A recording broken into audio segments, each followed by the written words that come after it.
With Virginia moving to legalize marijuana as soon as July, in fact, some Democrats in North Carolina say it's time to do the very same thing.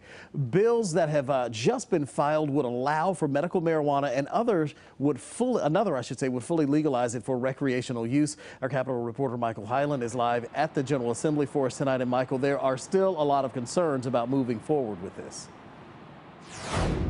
Yeah, even though polling shows a majority of people support legalization, Republican leaders here say there's not enough support among members of their own party for that.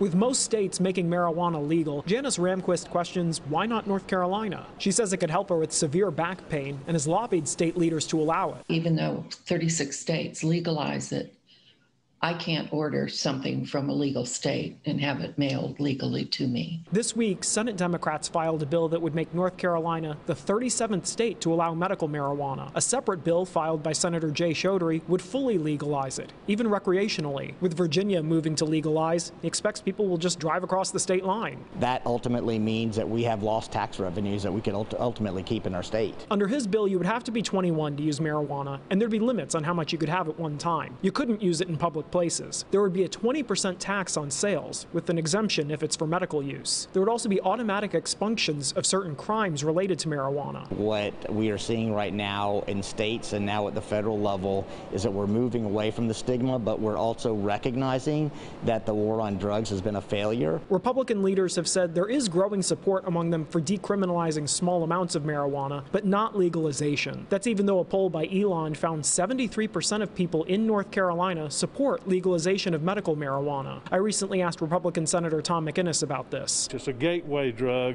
and I'm not supporting marijuana in any way, shape, manner, or form. But when I asked about it for medical purposes... Oh, that's a different story. You know, again, it's got to be researched, it's got to be looked at.